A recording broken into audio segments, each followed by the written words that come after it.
Hello there, this is साहित्य और आज की इस वीडियो में बात करने वाले हैं एनर्जी वैम्पायर्स के बारे में। इस वीडियो की रेफरेंसेस स्ट्रेंजर थिंग्स जिसका बहुत तगड़ा क्रेज चल रहा है, iron man, under the doom और ऑब्वियसली एक स्पिरिचुअल चैनल है, तो स्पिरिचुअलिटी को मत भूल जाना। तो जब भी आप लाइफ में भक्ति, मेडिटेशन, योगा, नाम जप, तपस्या, मंत्र जप, कुछ भी ऐसी चीज करना स्टार्ट करते हो जो कि आपकी वाइब्रेशंस को, आपकी एनर्जीज को एलिवेट करता है और आपकी सोल को फ्लोरिश करता है, आप अपनी एनर्जीज को चैनलाइज करते हो, तो मेरे दोस्त वो सिर्फ और सिर्फ हायर वाइब्रेशंस, पॉजिटिव वाइब्रेशंस को अट्रैक्ट नहीं करता, वो नेगेटिव वाइब्रेशंस को भी अट्रैक्ट करता है, नेगेटिविटी को अट्रैक्ट। जैसे समुद्र मंथन में जहां एक तरफ अमृत निकला था, उसी समुद्र मंथन में से जहर भी निकला था। तो हर एक चीज के दो पहलू हमेशा आपकी लाइफ में आएंगे, लेकिन आपको खुद को प्रोटेक्ट कैसे करना है उसी बारे में हम इस वीडियो में बात करने वाले हैं। और ये जो एनर्जी वैम्पायर्स है, ये इसका की सोर्स है इस नेगेटिविटी को आपकी लाइफ में डालने का और आपकी पॉजिटिविटी चुरा के ले जाने का। अब यहाँ पे एक डुअलिटी भी है। डुअलिटी है कि आप भी किसी की लाइफ में एक एनर्जी वैम्पायर हो सकते हैं।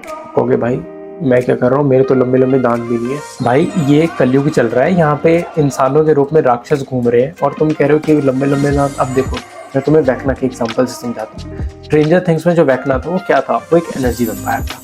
तुम्हें पता है कि कैसे वो अपसाइड डाउन में से अपनी जो भी वो साइकोलॉजिकल प्रैक्टिस करता था, वो कैसे लोगों की एनर्जीज को सक कर लेता था, वो उनको इतना खोखला कर देता था कि वो मर जाते थे।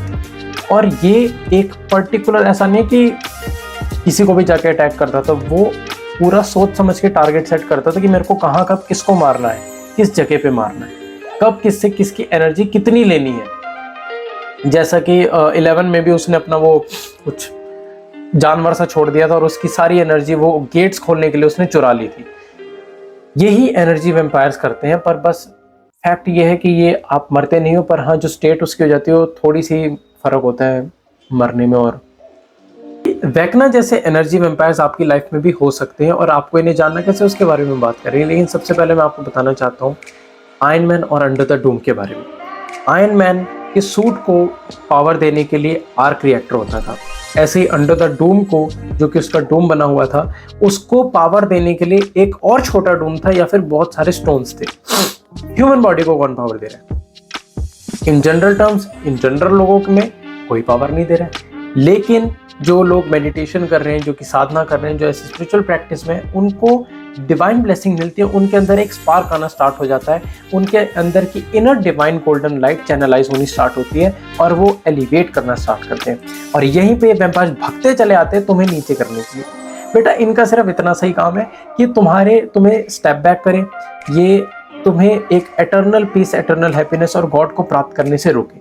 बस यही इनका काम है और यहाँ पे तुम्हें इनको पहचान।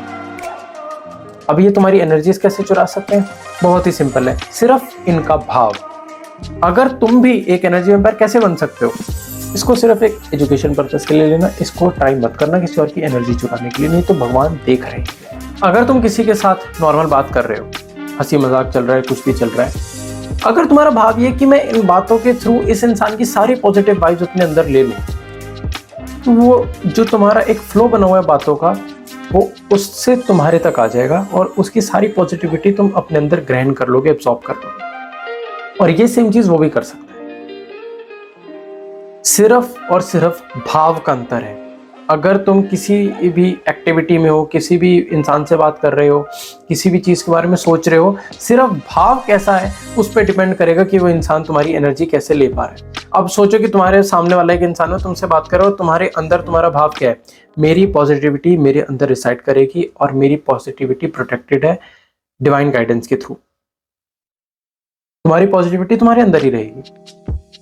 लेकिन तुम्हें साथ ही साथ ये चीजों को देखने की तुम्हारी एनर्जीज किन लोगों के साथ ड्रेन हो रही है। अब देखो ये जो एनर्जीज है ना, जैसे अल्कोहल, स्मोकिंग तुम्हें एडिक्टिव बनाता है, वैसे ही ये लोग भी तुम्हें अपना ही एडिक्टिव बनाते हैं। जब तुम इनके साथ रहते हो तुम्हें बहुत अच्छा लगेगा, लेकिन जैसे तुम इनसे दूर जाओगे ये लोग तुम्हें बहुत ज़्यादा ड्रेन कर देंगे और तुम्हें फील होगा यार ये हो क्या रहा है मेरे साथ, मेरी एनर्जीज इतनी ड्रेन आउट कैसे हो चुकी हैं। तो तुम्हें सबसे पहले ये देखना पड़ेगा कि ये लोग कौन से जो कि तुम्हें ड्रेन करे, कौन सी ऐसी एक्टिविटीज़ हैं, और इन गलत एक्टिविटीज़ से तुम अपनी लाइफ में से निकाल दो। और ऐसे आराम से बैठो और ये सोचो कि तुम्हारे आसपास एक डिवाइन प्रोटेक्टिव लेयर है, एक बबल है जो कि तुम्हें हर चीज़ से प्रोटेक्ट कर रही है। और अपने भगवान को उसके अंदर सोचो कि तुम्हारे भगवान हमेशा तुम्हारे साथ है।